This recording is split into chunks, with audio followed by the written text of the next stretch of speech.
मंगलाचरण करेंगे सभी। नमो अरिहंताणं, नमो सिद्धाणं, नमो आयर्याणं, नमो उवजायाणं, नमो लोये सव्वसाहुणम्। मोक्षमार्गस्य नेतारं, भेत्तारं कर्मभूभृतां, ज्ञातारं विश्वतत्त्वानां, वन्दे तद्गुणलब्धये।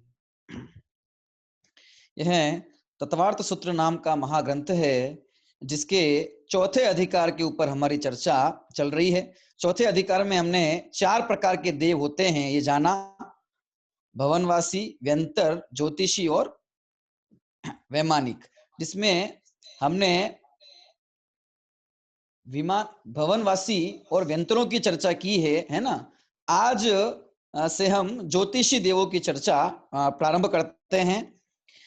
सूत्र क्रमांक 12 की ओर चलेंगे, वो ज्योतिषी देवों के बारे में हम जानेंगे।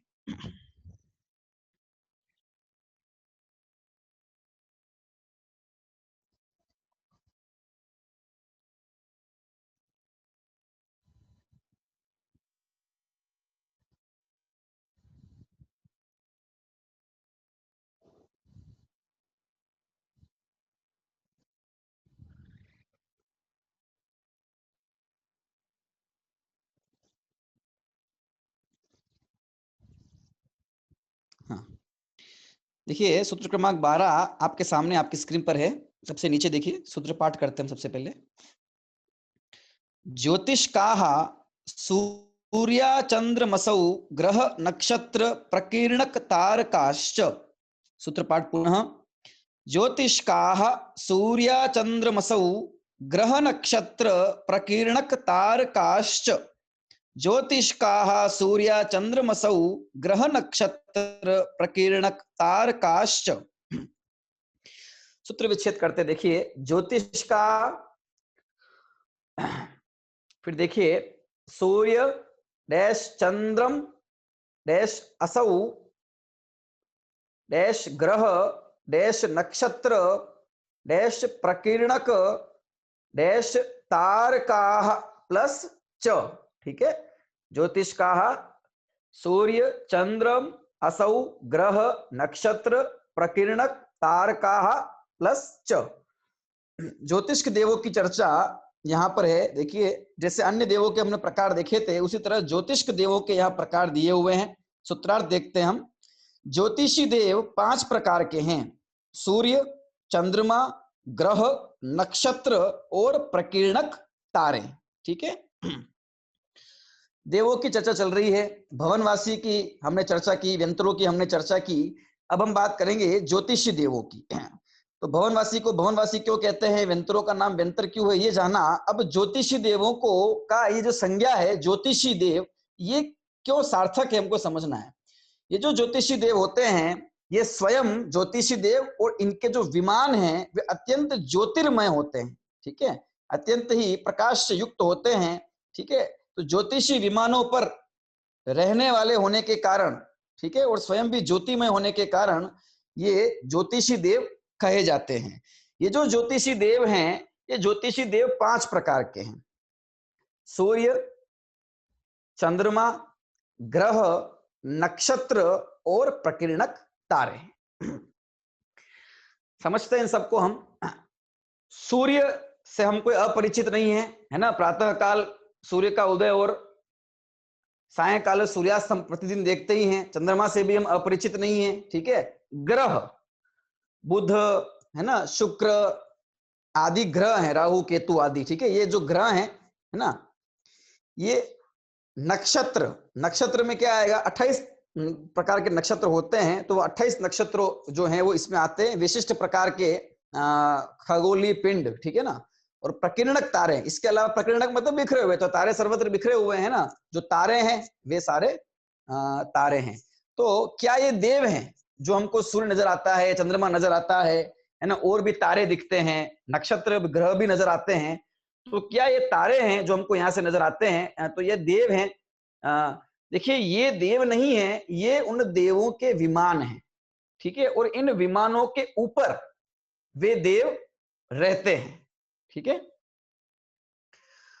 तो जिस विमान के ऊपर जो देव रहता है उसका नाम भी उस विमान से ही कहा जाता है। हम या हम ये कहें कि उस इंद्र का जो नाम है या उस देव का जो नाम है उसके हिसाब से उसके विमान का नाम दे दिया गया। जैसे सूर्य देव या सूर्य इंद्र जहां रहता है उस विमान का नाम है सूर्य विमान, ठीक है। इसी तरह चंद्र इंद्र जहां रहता है उस विमान का नाम है चंद्र विमान। इसी तरह जो ग्रह है ना, बुध देव जहां रहता है, ठीक है, गुरु देव जहां बृहस्पति देव जहां रहता है, ठीक है ना, शनि देव जहां रहता है, वो जो है वो उनके विमानों को वो कहा जाता है, ठीक है। ये इनके नाम होते हैं। इसी तरह फिर नक्षत्र तारे तो फिर है ना 28 नक्षत्र हैं, उनके भी नाम प्राप्त होते हैं, और तारे तो फिर है ना असंख्यात हैं। तो वे संबंधी अपने अपने देव उनके ऊपर रहते हैं। एक एक जो ये विमान है, ये सब क्या है, ये विमान है ये, ठीक है। ये सब इन देवों के विमान है। सूर्य, चंद्रमा, ग्रह, नक्षत्र, तारे जो हमको दिखते हैं ये सारे ही इन देवों के विमान हैं, और एक एक विमान के ऊपर संख्यात संख्यात देव वहां पर रहते हैं, ठीक है। देवों का आकार सूर्य जैसा नहीं होता है, देवों का आकार चंद्रमा जैसा नहीं है, ये इनके विमान के आकार है जो हमको नजर आते हैं, ठीक है। इसके ऊपर देव रहते हैं। देव तो समचतुर संस्थान वाले सर्वांग सुंदर वे देव होते हैं, और इन सब देवों की जो ऊंचाई है वो 7 धनुष की उन देवों की ऊंचाई होती है, ठीक है। तो ये हमने जाना है। हाँ, जब से मनुष्य के मन में जिज्ञासा अनादिकाल से ही है, वो अनेक प्रकार से जो कुछ परिवर्तन प्रकृति में नजर आते हैं, सूर्य, चांद, तारे, उन तारों ने उसे सबसे ज्यादा प्रभावित किया, क्योंकि एक क्या चीज आ गई आसमान में, ये है ना, इस प्रकार का विकल्प खड़े होते हैं। तो उसका समाधान यहाँ हम जैन दर्शन में प्रस्तुत किया गया है कि ये जो हमें ऊपर नजर आता है सारा, ये सब ज्योतिर्लोक है, ज्योतिषी देवों का लोक है ना। और ज्योतिषी देवों के विमान जो है वो सारे नजर आते हैं, और इनकी प्रभा, इनकी चमक, इनकी कांति, इनका तेज इतना अधिक होता है कि इतना नीचे यहाँ चित्रा पृथ्वी पर हम उनको देख सकते हैं, समझ सकते हैं, ठीक है ना। तो अपन समझते हैं इसमें इंद्र कौन है, प्रतिंद्र कौन है, और क्रमशः ये कितनी ऊंचाई पर, इस धरती से कितनी ऊंचाई पर जहां हम हैं वहां से कितनी ऊंचाई पर ये पाए जाते हैं, कहाँ है, कैसे हैं, ठीक है। तो चंद्रमा इन ज्योतिषी देवों का इंद्र है। चंद्रमा जो है वो इन सब का इंद्र है, ठीक है। और ये चंद्रमा का परिवार है। एक चंद्रमा के परिवार में एक चंद्र स्वयं इंद्र होता है, सूर्य जो है वो प्रतिंद्र होता है उसका, ठीक है।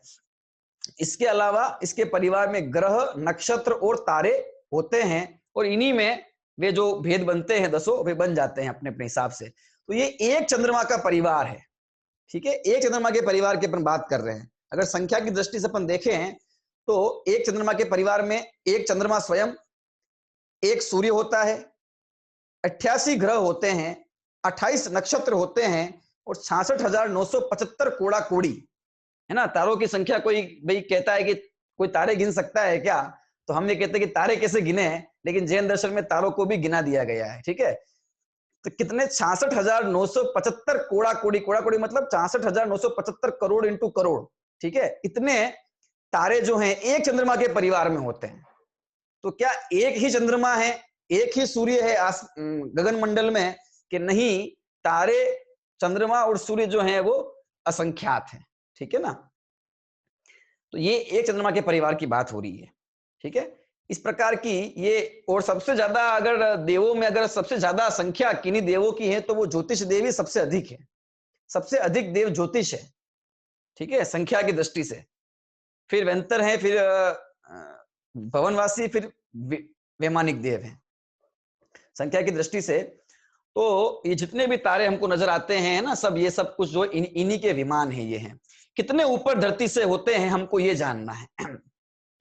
देखिए, चित्रा पृथ्वी से जब हम 790 योजन की ऊंचाई पर जाते हैं, 790 योजन की ऊंचाई पर ये ज्योतिर्लोक शुरू होता है, ज्योतिषी देवों का लोक शुरू होता है, जो कि 790 योजन की ऊंचाई से लेकर और सुमेर धरती से 900 योजन की ऊंचाई तक, 790 से 900 योजन मतलब 110 योजन का जो ये पट्टा बनता है, इसके अंदर ही ये सारे सूर्य, चंद्रमा, ग्रह, नक्षत्र, तारे पाए जाते हैं। तो ये तो इनका ऊंचाई का हो गया, लेकिन फैलाव कहां तक है, तो असंख्यात द्वीप समुद्रों तक फैलाव है, यानी कि गणोदधी वात वलय को स्पर्श करते हैं वहां तक।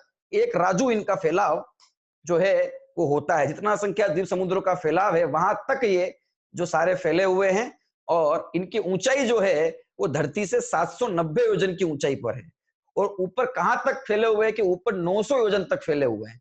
तो ये बीच का जो 110 योजन का एरिया है ऊंचाई वाला, और चौड़ाई में तो असंख्यात, एक राजू चौड़ाई कह देंगे अपन इसकी, ठीक है ना। असंख्यात द्वीप समुद्रों के ऊपर सर्वत्र ये ज्योतिषी देव के विमान होते हैं, ज्योतिषी देव वहां पर रहते हैं, ठीक है। तो उनका वास कहाँ है, तो मध्य लोक में है, क्योंकि मध्य लोक कहां तक है कि ऊपर है ना 99,000, धरती से 99,040 योजन की ऊंचाई तक जो है पूरा मध्य लोक ही है, और ये तो 790 योजन की ऊंचाई पर इधर ही है। तो ये सारा जो है वो ज्योतिष लोक होता है। और इनकी जो किरणें है, इनकी जो प्रभा है, वो प्रभा ही ये हमारे यहाँ जो सूर्य की रोशनी वगैरह है, चंद्रमा का जो कांति वगैरह है, तो वो सब इनकी किरणें हैं। इनकी किरणें कितनी होती है उसका भी प्रमाण जो है वो प्राप्त होता है। धीरे धीरे अपन चर्चा करेंगे, ये विषय बहुत विस्तृत है और थोड़ा समझने लायक है, तो सारा तो नहीं पर यथा योग्य अपन समझने का प्रयास करेंगे। देखते हैं सबसे ऊपर क्या चीज है। सबसे नीचे से ऊपर तक 790 योजन जब हम जाते हैं, ठीक है, तो सबसे पहले जो हैं तारे हैं। सबसे पहले तारे, प्रकीर्णक जो तारे हैं वो सबसे 790 योजन की ऊंचाई पर सर्वत्र ये प्रकीर्णक तारे फैले हुए हैं। उससे 10 योजन की ऊंचाई पर जाकर सूर्य है, ठीक है। उससे 80 योजन ऊपर जाकर चंद्रमा है, ठीक है। उस चंद्रमा से 4 योजन की ऊंचाई पर जाकर नक्षत्र है, ठीक है।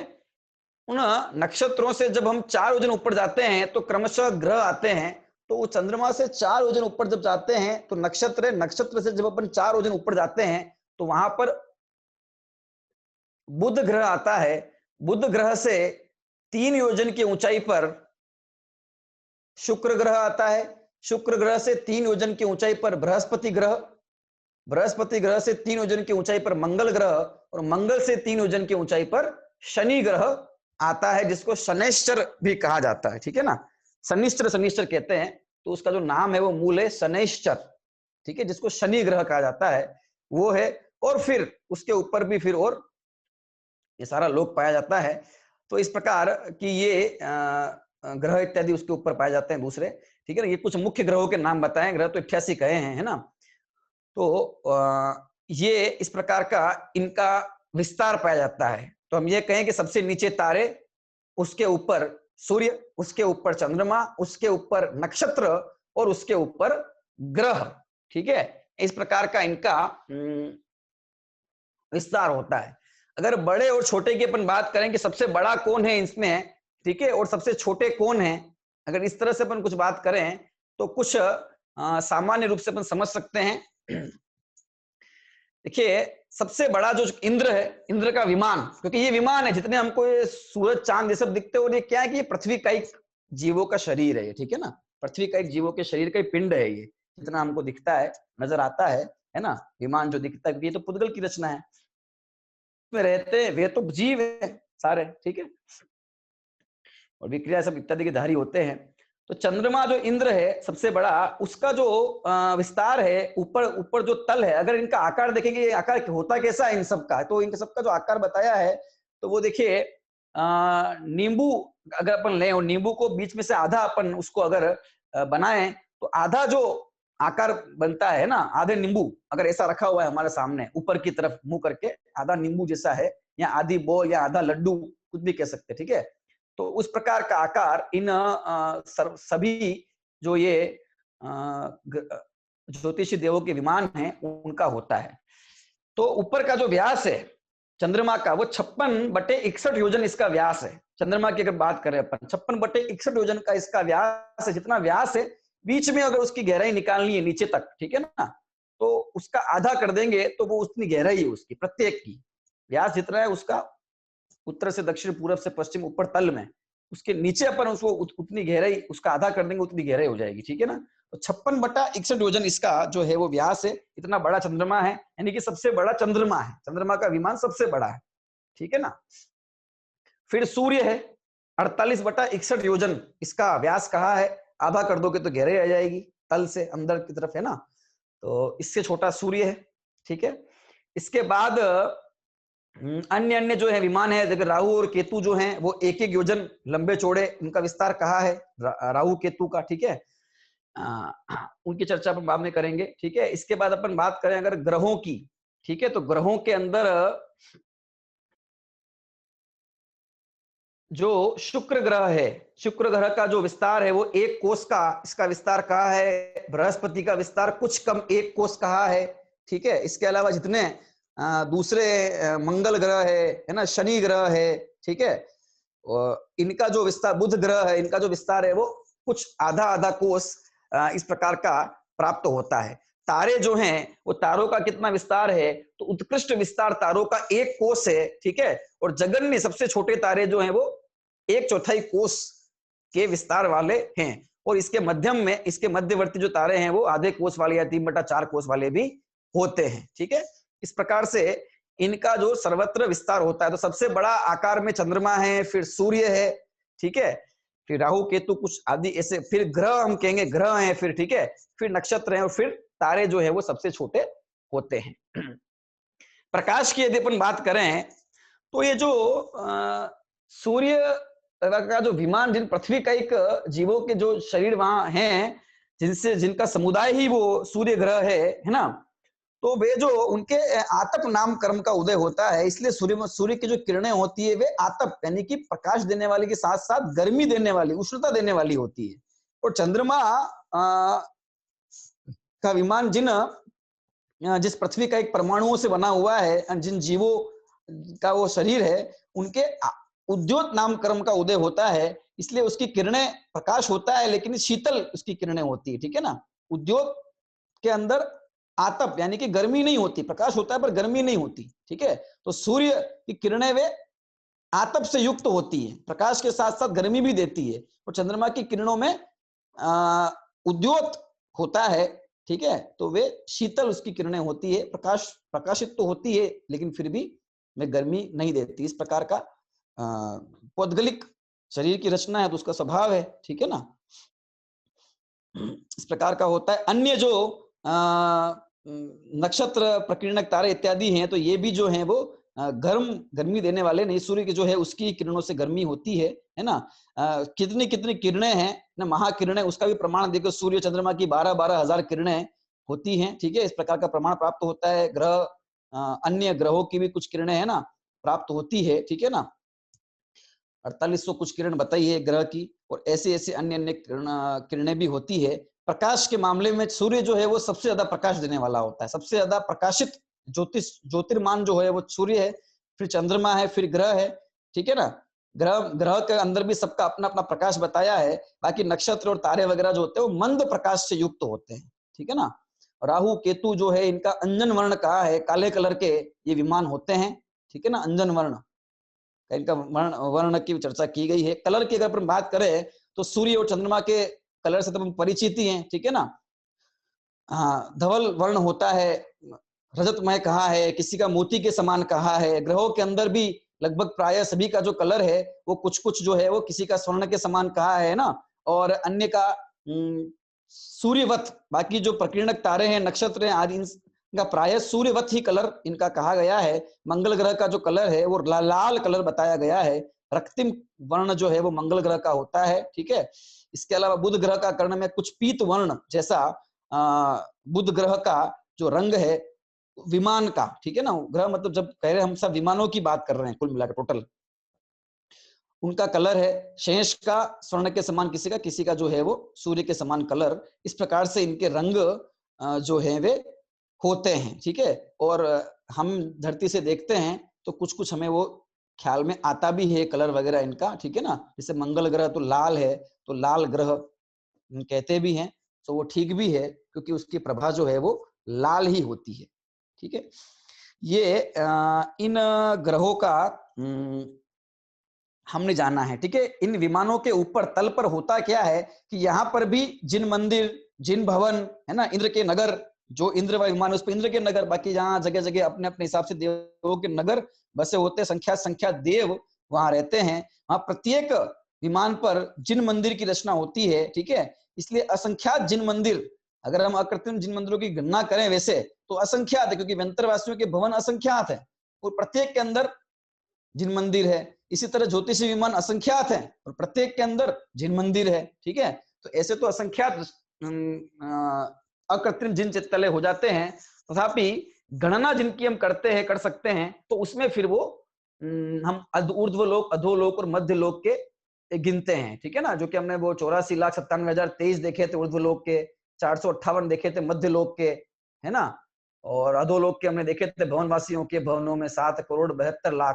ठीक है ना, तो वो इस प्रकार से होते हैं, इनका योग करते हैं तो वे आती है रचना, जिसको अपन अकृत्रिम चित्रालय। अकृत्रिम चित्रालय को जब अर्घ देते हैं तो ये सारे अकृत्रिम चित्रालय आ जाते हैं, संख्यात है इनकी संख्या। ठीक है ना, क्योंकि व्यंतरवासियों के भवनों में और ज्योतिषों के विमानों में सर्वत्र ही अकृत्रिम चित्रालय ये पाए जाते हैं।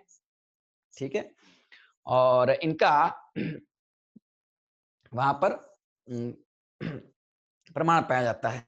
अब हमने एक बात देखी थी कि ये सूर्य और चंद्र इंद्र प्रतिंद्र हैं और ये भगवान के संवत्सरण में आते हैं, है ना, हमने जाना था। तो ये जब भगवान के संवत्सरण में आ जाते होंगे अपने विमान के साथ में, तो फिर वहां क्या होता होगा संवत्सरण के अंदर? इतना इतना ज्योतिषमय प्रकाशमय सूर्य अगर वहां आ जाता होगा तो वहां सब जल्दी जाते होंगे क्या?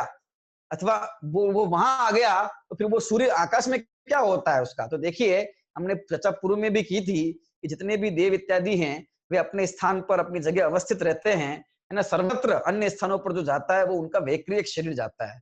तो ये विक्रिया के माध्यम से जो इनका वैक्रियक शरीर है वो वहां समोषण इत्यादि में जाता है। एक विशिष्ट बात देखिए, हमने बात की थी अभियोग्य जाति के देवों की। ये जो अभियोग्य जाति के देव होते हैं वो दास दासी की तरह होते हैं, वाहन बनने का काम करते हैं। तो ये सूर्य है, चंद्र है, ग्रह है, नक्षत्र है, तारे हैं, आदि संबंधी भी कुछ अभियोग्य जाति के देव होते हैं जो इनको खींचने का कार्य करते हैं। जैसे कि सूर्य और चंद्रमा, इनके प्रत्येक दिशा में 4-4 हजार अभियोग्य जाति के देव होते हैं, है ना, जो कि सूर्य के विमान को, चंद्रमा के विमान को खींचने का कार्य किया करते हैं। तो ये क्या है, जीवन भर यही काम करते हैं कि हाँ, जीवन भर ये एक ही काम करते हैं। ठीक है, क्यों ऐसा, क्यों प्रश्न पूछा सर्वा सिद्धि में, राजवार्तिक में, कि ऐसा क्यों? उनके ऐसा ही कर्म का उदय, कर्म के उदय की विचित्रता ही ऐसी है कि उन्हें इस प्रकार का जीवन मिला है तो वे उस प्रकार का कार्य करते हैं। कोई थकान वगैरह होती ऐसा तो कुछ है नहीं, क्योंकि वैक्रिक शरीर है, पर वो उनकी योग्यता या उनका कर्म का उदय या पुण्योदय जो भी कहो उतना ही है। ठीक है ना, तो इसलिए वो ये कार्य करते हैं। तो 4 दिशाओं में 4-4 हजार, किसके? सूर्य के भी, चंद्रमा के भी। ठीक है ना, उसका जो विमान है उसकी बात कर रहे हैं। अभियोग्य जाति के जो देव है वो ये कार्य करते हैं। क्रमशः पूरब, दक्षिण, पश्चिम और उत्तर दिशा में ये विमान होते हैं, ये देव होते हैं 4-4 हजार। और किस किस प्रकार का आकार बनाकर या किस प्रकार के विमान अपना वाहन बनकर वे जाते हैं? तो देखो, सिंह का विमान पूर्व दिशा के अंदर, पश्चिम दक्षिण दिशा के अंदर हाथी रूप विमान होता है, उस रूप विक्रिया उनकी होती है। ठीक है ना, पश्चिम दिशा में बात करें तो अपन वृषभ के आकार की विक्रिया बना के वो करते हैं, और उत्तर दिशा में अश्व, घोड़े के आकार का उनका जो है वो आकार होता है। इस प्रकार से ये 4 दिशाओं में 4-4 हजार, सूर्य के भी 4-4 हजार, चंद्रमा के भी अभियोग्य जाति के देव। ग्रह जो हैं उन ग्रहों में के 8 हजार सब मिलाकर होते हैं, 2-2 हजार सब तरफ। नक्षत्रों के 4 हजार, और जो तारे हैं उन तारों रूपी विमानों को भी 500-500 प्रत्येक दिशा में, अर्थात 2000 जो अभियोग्य जाति के देव है वो उन्हें निरंतर ही खींचते रहते हैं।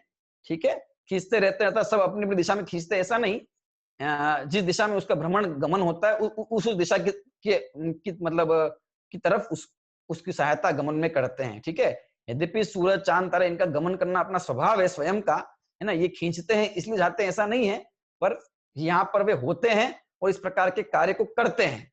तो विभूति है ये इन देवों की, समझ लीजिए, इंद्र आदि की, या फिर इनका उस जाति का उदय समझ लीजिए। ठीक है ना, इस प्रकार की इनकी सेवा में ये जो हैं ये लगे रहते हैं। देवियों की अगर अपन बात कर रहे हैं तो सूर्य और चंद्रमा, इनकी 4-4 मुख्य देवियां होती है जो कि 4-4 हजार विक्रियां बना सकती है, और प्रत्येक देवी के जो हैं 4-4 हजार परिवार देवियां होती है। ठीक है ना, सूर्य चंद्रमा दोनों के परिवार देवियां होती है ना। तो ये 4 अग्र महिषियां भी कहते हैं उनको, पट्टरानी भी कहते हैं, मुख्य देवियां भी कहते हैं। ठीक है, जिनके एक एक के परिवार में 4-4 हजार देवियां होती है, और वे स्वयं जो देवी है अग्र महिषी वो 4-4 हजार विक्रिया बना सकती है, अपना रूप बना सकती है। ठीक है, इस प्रकार की इनकी देवियों का वहां प्रमाण रहता है। इसी तरह ग्रह, नक्षत्र और तारों संबंधी जो देव उनकी भी यथा योग्य अपनी अपनी देवांगनाएं होती है। ये तो हमने जाना ही है कि कोई भी देव हो न्यूनतम 32 देवांगनाएं तो एक देव के संबंधित होती ही होती है, ठीक है ना। इस प्रकार से, और दो ही जाति के वहां होते हैं, स्त्री वेदी पुरुष वेदी, इस प्रकार का वहां कार्य होता है, ठीक है ना। तो ये विमान उन के होते हैं जो हमको यहाँ से सूरज चांद नजर आते हैं, ये सब वो है। कितने कितने सूर्य और कितने कितने चंद्रमा हैं, अपन थोड़ा इनकी गणना देख लेते हैं, ठीक है। तो हम, अगर हमसे कोई पूछे कि भाई कितने सूर्य तो चंद्रमा कितने, हम ये बोलेंगे एक सूर्य और एक चंद्रमा है। लेकिन जब हम जैन दर्शन भूगोल देखते हैं, जैन भूगोल देखते हैं, तीर्थंकर भगवान की वाणी को देखते हैं, तो यहाँ ये आता है कि चंद्रमा और सूर्य एक एक नहीं है, चंद्रमा और सूर्य 132 चंद्रमा और 132 सूर्य हैं। और सिर्फ 132 चंद्रमा और 132 सूर्य ही नहीं है, असंख्यात सूर्य और असंख्यात चंद्रमा है। और 132 सूर्य और 132 चंद्रमा तो केवल 2.5 द्वीप के अंदर है, केवल 2.5 द्वीप में है। तो जम्बू द्वीप में कितने हैं कि जम्बू द्वीप में 2 सूर्य हैं।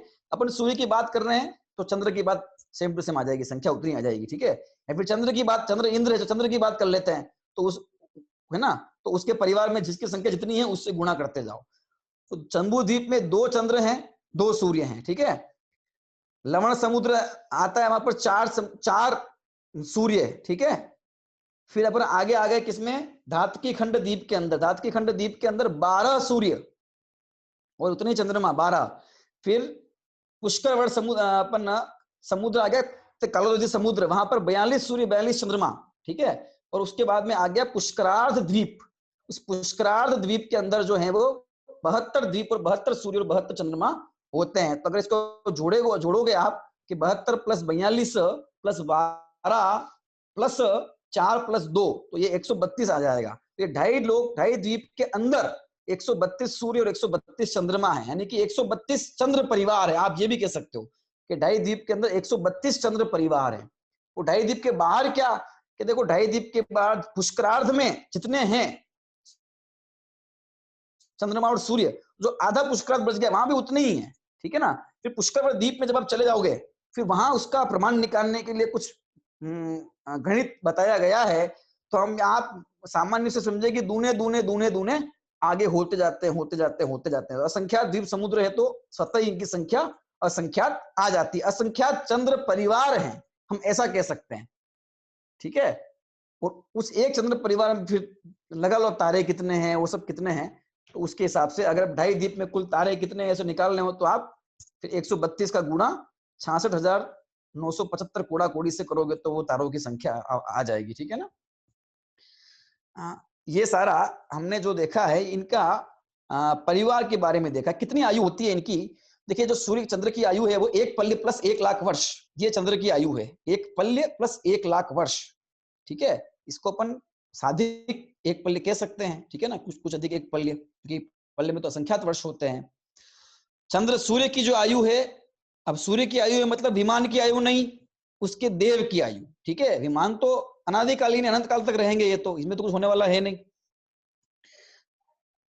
1 पल्ले + 1000 वर्ष, ठीक है। बृहस्पति की जो आयु है वो 1 पल्ले की कही है, ठीक है। इसके अलावा अन्य जो ग्रह हैं उनकी जो आयु है वो आधे आधे पल्ले की आयु बताई गई है, ठीक है ना। और एक तारे इत्यादि हैं तो उनकी जगन्य आयु जो है वो नक्षत्र वगैरह इनकी 1/8 पल्य है ना, इनकी जो है वो जगन्य आयु बताई गई है। जितनी इनकी देवियां हैं तो देवों की जितनी जितनी आयु है उससे आधी आधी आयु इनकी देवियों की जान लेना चाहिए, ठीक है। इस प्रकार का इनका वहां पर आयु संबंधी रहता है। अब सूर्य की आयु की बात करते ये नहीं कि फिर इतने समय के बाद में सूर्य खत्म हो जाएगा, तो सूर्य नहीं खत्म होगा।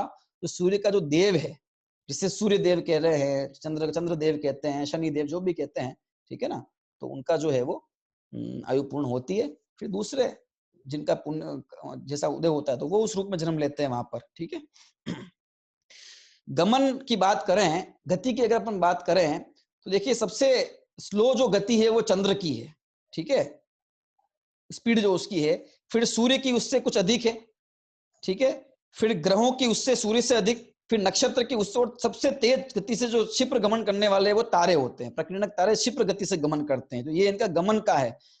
सूर्य से तेज चंद्रमा से तेज सूर्य, सूर्य से तेज ग्रह, ग्रह से नक्षत्र तेज, और नक्षत्रों से जो प्रकीर्णक जो तारे हैं वो सर्वाधिक तेज गति से गमन करते हैं। ये जो तारे हैं इनमें कुछ ध्रुव तारे होते हैं, कुछ तारे गमन नहीं करते हैं, अपना जो स्थान है वहीं पे रहते हैं। ढाई दीप के अंदर की बात कर रहा हूँ, बाहर की बात हम बाद में करेंगे, वहां तो सब कुछ अवस्थिति है, ठीक है ना। तो सूर्य गमन करता है, चंद्र गमन करता है, ग्रह नमन गमन करते हैं, नक्षत्र भी गमन करते हैं, सब हमने जाना ही है। और गमन करते हैं इसीलिए जो सारा हमको काल का विभाग दिखता है वो नजर आता है। और तारे भी गमन करते हैं प्राय सारे, लेकिन कुछ तारे, उनकी संख्या भी दी हुई, इतने तारे जो है वो ध्रुव है, अचल हैं, स्थिर हैं, एक जगह पर टिके रहते हैं, अपनी जगह से हिलते नहीं है, वहीं के वहीं रहते हैं, ठीक है ना। तो इस प्रकार के तारे भी होते हैं, है ना। तो ऐसा ये सारा वर्णन हमने कुछ इनका रंग जाना, इनकी आयु के बारे में जाना, ठीक है, इनका जो स्वभाव है उस रूप में चर्चा की, इनका जो शरीर की कांति है, विमानों का जो कलर है, ठीक है, किस किस प्रकार का होता है, ये सारा हमने जाना है। तो फिर ये प्रश्न खड़ा होता है कि वैज्ञानिक इत्यादि जो ग्रह मंगल ग्रह पे गए हैं, कहते हैं हम पे चंद्रमा पे के ऊपर गए हैं, तो फिर वो उस कथन में कितनी सत्यता है जैन दर्शन के हिसाब से, क्योंकि चंद्रमा पर जाएंगे तो वहां तो जिन मंदिर बने हुए हैं, देव इत्यादि सब रहते हैं, वो सही रचनाएं बनी हुई है ना। मंगल ग्रह पर भी सही रचनाएं हैं। अब वो मंगल ग्रह पे जीवन की खोज कर रहे हैं, और हम ये कह रहे हैं कि मंगल ग्रह तो अनादिकाल से जीवन अनंत काल तक रहेगा, ठीक है, देव इत्यादि वहां रहते हैं, तो मनुष्य का तो जीवन वहां कभी हो नहीं सकता है, ठीक है ना। और मनुष्य का तो जीवन जहाँ मनुष्य क्षेत्र में वही रहेंगे, ऊपर वहां जाके तो रहने से रहे, ठीक है। तो इस प्रकार का सारा है। तो उनका जो वे वहां गए हैं कि नहीं गए हैं, तो देखो जैन दर्शन की दृष्टि से देखें तो कोई वैज्ञानिक और कोई वाहन जो है अभी तक वहां गया नहीं है, ठीक है ना उनकी सामर्थ्य है कि वहां जा सके इस प्रकार की, ठीक है ना। अब वे कहाँ गए हैं, तो वे जहां भी गए हैं वो जैन दर्शन की दृष्टि से, हमारी दृष्टि से चंद्र नहीं है, मंगल नहीं है, कुछ भी अन्य स्थान हो सकता है ना, इतना विस्तार है पृथ्वी का, ठीक है। और दूसरा, जैसे कि हमने व्यंतर देवों के विषय में, ज्योतिष के देवों के विषय में बात की थी, उनके इंद्रों की बात की थी, है ना, तो उनकी पूजा वंदना की जाती है। तो ये ग्रह नक्षत्रों की पूजा वंदना करने का बहुत बड़ा मिथ्यात्व आज चलता है, ठीक है ना। नवग्रह विधान होते हैं, नव देवता विधान तो ठीक है, ठीक है, वो तो उचित है, उसमें कोई दिक्कत नहीं, लेकिन ये नवग्रह विधान जो होते हैं, विधान नहीं होते, नवग्रह मंदिर बनाए जाते हैं, उसके अंदर बुध ग्रह, बुध देवता, क्योंकि बुध देवता है, असली में भी है, तो बुध देवता की स्थापना की जाएगी, बृहस्पति की स्थापना की जाएगी, शनि देवता की स्थापना की जाएगी। ये मैं अन्य दर्शन की बात नहीं कर रहा हूँ, ये मैं जैनों की बात कर रहा हूँ। वहां भी किसी किसी जगह इस प्रकार का मिथ्यात्व है कि वे ग्रहों की पूजा करते हैं, सूर्य की पूजा, चंद्र की पूजा, है ना।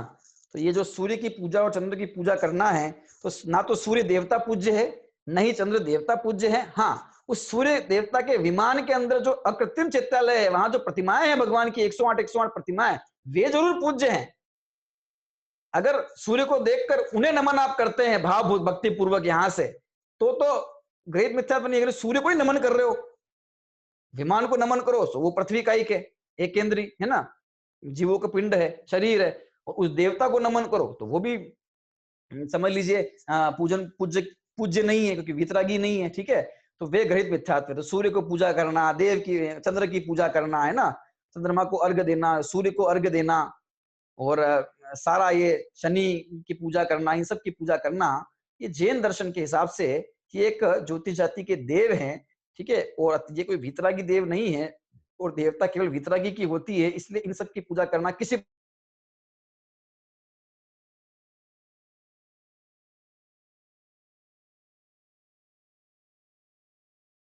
नहीं, सब कुछ सुनिश्चित है, सब कुछ सुनिश्चित है, ठीक है। जिस समय हमारा जन्म हुआ उस समय ग्रह की, नक्षत्रों की क्या स्थितियां थी वो निश्चित है। ज्योतिर्लोक में उस प्रकार किस प्रकार से परिभ्रमण हो रहा था उस समय, ठीक है, ये सब निश्चित है ना। तो और आगे भी जो होना है सब निश्चित ही है, तो उसमें कौन क्या परिवर्तन कर सकते। इसलिए कोई ये बात कहे कि आपके ऊपर इसका प्रभाव है, उसका प्रभाव है, आप ऐसा कर लो तो वैसा हो जाएगा, है ना। जैनेतर दर्शन में तो ये बात हो तो स्वीकार्य है ही नहीं। लेकिन कोई जैन विधि से भी ये कहे कि हम जैन विधि से और जैन दर्शन के हिसाब से भी, और ये सब ग्रहों का तुम्हारा जो भी ऊपर प्रभाव है उसको दूर कर देंगे, तो ये सब बातें जो हैं वो ग्रहित मिथ्यात्व का पोषण करने वाली है ना। और लेकिन यहाँ भी हम ठगाए जाते हैं कई बार, है ना। जिस प्रकार से व्यंतरवासियों उसके अंदर भवनवासियों के अंदर, इस प्रकार से यहाँ ज्योतिषों का भी बहुत चक्कर है। ठीक है, तो इसमें उस देवता को प्रसन्न करो और फिर उसके लिए तरह तरह के विधान इस जगत में चलते हैं। तो अपन को तो इस गणित में जानना, ज्योतिष देवों के बारे में जानना, क्यों जाना? एक तो ये जीव के बारे में जाना जा रहा है, देखो 4 अध्यायों में, तो जीव कहाँ कहाँ है, कैसे कैसे अवस्था में, इसलिए हमने ज्योतिष देवों को जानना है, यंत्रों को जानना है। तो ये भी ख्याल में आ रहा है कि अपन घृत मिथ्यात्व से कैसे बच सकते हैं। ये कोई देवता नहीं, ठीक है, देवता है तो देवगति के देव, कोई वितरागी देव नहीं। ये हमारे धारणा में बराबर रहना चाहिए और दिग्भ्रमित हमें नहीं होना चाहिए, वरना मिथ्यात्व का पोषण होता रहेगा। ठीक है, अब ये जो सूर्य चंद्रमा है, इनके